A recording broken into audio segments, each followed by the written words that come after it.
Croeso mawr iawn I chi nôl ato ni fan hyn I adran yr Holsteins ynghylch y Gwartheg ar gyfer Pencampwriaeth yr Heffrod.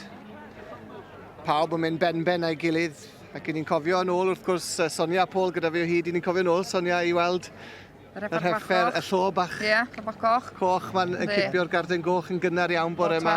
A mae'n ôl yn y Pencampwriaeth a safon arbennig yn y dosbarth yma nawr yn y Pencampwriaeth yma. O, yndi, mae'n safon anghygol yma, yndi. Swn i'n licio penderfyniad yma chwaith. Na, mae wedi cael gwaith calad heddiw ddo fo. Do, mae wedi bod yn dipyn o dasg. Yndi. A mae hefyd y Gwartheg oedd yn ail yn ei dosbarthiadau nôl fewn yn y Pencampwriaeth yma hefyd. Yndyn tad. Maen nhw'n cael trio hefyd am yr reserve fel arfer. Felly mae yna sawl un mewn llath yn y Pencampwriaeth yma, Paul? Os, bore teg. Edrych ar ei gorau nawr. Mae da ti fwy o lath yn y gader nawr na beth oedd awr yn ôl. Oes. Edrych gyda na'n well. Yn union, ie, yn union. Mae nifel yn gallu newid pan bod fwy o lath yn un yn edrych yn well. O hwnna'n gallu gwneud y gwahaniaeth yn dwi? Ond mae wedi cael ei barnu. Ydy. Lan llawn ydy. Mae rhywun yn teimlo falle mae'r peryg mawr yn y Pencampwriaeth yma yw 1-3-3 achos mae hwnna'n un o'r goreuon sy'n dwywaith oedd I drwyddo mewn dosbarth cryf iawn yn gynharach. Mae yn y cornel pellach ac o hyd mae rhywun yn teimlo falle bydd hon yn reit agos i'r brig. Bydd hon reit agos. Bydd reit agos iawn dweud y gwir. Mae yna ddwy arall hefyd reit ychal yna hefyd yn y clas cyntaf yna. Oes. Na, mae'n anodd iawn pigo. Odi. Ond mae'r beirniad wedi gwneud gwaith da ar y teg yn dwi. Mae'n deall I stwff. Mae'n deall I stwff. Odi wir. Ai wedi bwrdd o blaen. Ond chi'n gyfarwydd ag e, Paul? Wel, yn gyfarwydd o'i weld yn y fe. Dim bod fi'n nabod y dyn yn y fe. Ti'n nabod e, Sonia? Na, dwi'n nabod o. Na, dwi wedi clywed amdano fo. Ond fel arall na. A mi fyddan nhw nawr yn leinio I fyny ar draws y sgwar yma nawr yn y cylch. I ni gael gweld nhw yn ei llawn gogoniant. Ie, yn hollol. Yn hollol. Ond mae hwn yn ddosbarth bendigedig o'r y teg. Hwn yn drisiad. Balans dda ni yn oes e. Effar gyflo. Effar mewn llaw. Ie. Yr un atheibion ni fan hyn nawr.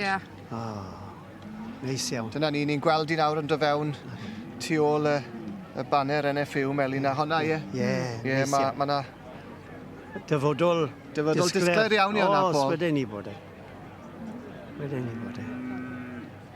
Ie, achos fel wedys ti, mae honna mewn llo.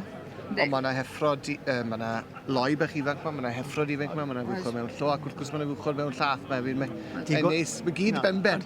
Digon o ddewis. Os, digon o ddewis. A tipyn o sioe. Ie, odi wir. Wrth I ni weld y llo bach coch unwaith eto fyna blaenau ni. Ie, ware teg.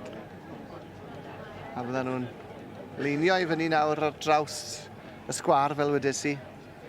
A wedyn fyddwn ni'n gwybod yn y man pwy sydd wedi mynd ar garden goch yn y dosbarth yma wrth i'r hael losgi trwy'r cymylau a tywynu ar y Gwartheg Holstein.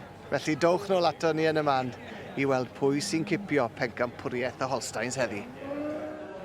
Wel, croeso nôl ato ni I Pencampwriaeth y Holsteins a mae'r beirniad yn barod I anerch y dorf cyn datgelu pwy sydd wedi cipio y garden goch. Felly dewch ni wrando ar Mr David Hodgson o Garlywelydd.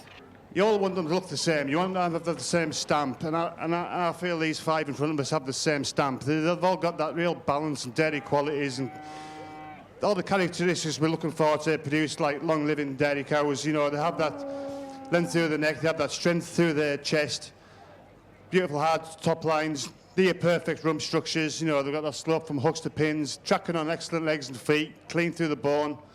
And then in the milk animals, you've got like youthful udders, what are hopefully going to withstand many lactations.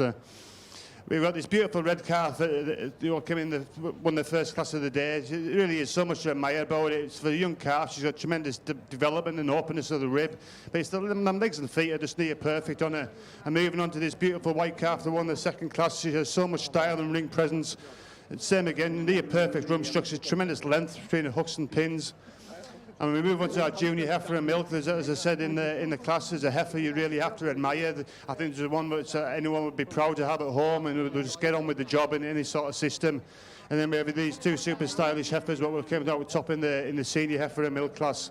Very little to choose between them, and there really is so much to admire about both of them, about the youthfulness, the dairy characteristics, the tremendous frames and hard top lines, and the way they handle their legs and feet. So without much further ado, I will go and tap out my champion. I'm in reserve, and I hope you'll give them the round of applause that they do deserve, because I think these two could compete at most shows anywhere around the world today. Okay, thank you. A dyna ni'r beirniad David Hodgson wedi anerch y gynulleidfa ar dorf ac yn barod I ddewis Pencampwriaeth Gwartheg Holstein. Pwy sy'n mynd I fynd â hi? I le mae'r garden goch na mynd? Mae e'n mynd ôl ymlaen.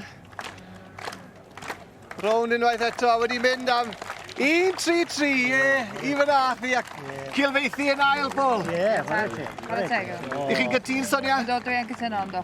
Dwy dda, mae rai gweud. Dwi dda. Dwy drisiad dda. Kevin a Sian Rickard, Stalet Hanico Atli yn cipio y garden goch yn osbarth yr Holsteins. Fydda nhw wrth gwrs nawr y fori yn cystadlu am brif Pencampwriaeth Gwartheg Godro.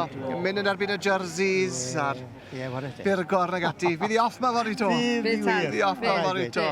Ac edrychwn ni mlaen yn fawr iawn at hynny. A gai I ddiolch I chi'ch dau am eich cwmni a'ch arbenigedd. Fawr iawn I Ni chi. wedi cael lot o sport. Beth sy'n mlaen weddill y dydd heddi nawr, Sonia? O, dwi'n gwybod be, am y lle Ian Farmers I weld be mae'r hogiau'n neud efo na, dwi'n Neu siŵr bod y boes yn bihafio. Ie. A Paul, I chi'n bwrw am adre ar ôl stiwardio yma lenni eto a cadw bethau I fynd yn adran y ieir a'r dofednog. Felly, da iawn, braf eich gweld chi, siwrne saff adre. Diolch I ti. A cofiwch hwylio weddill yr wythnos. Na, fan siŵr I ti. Diolch I chi'ch dau. Diolch.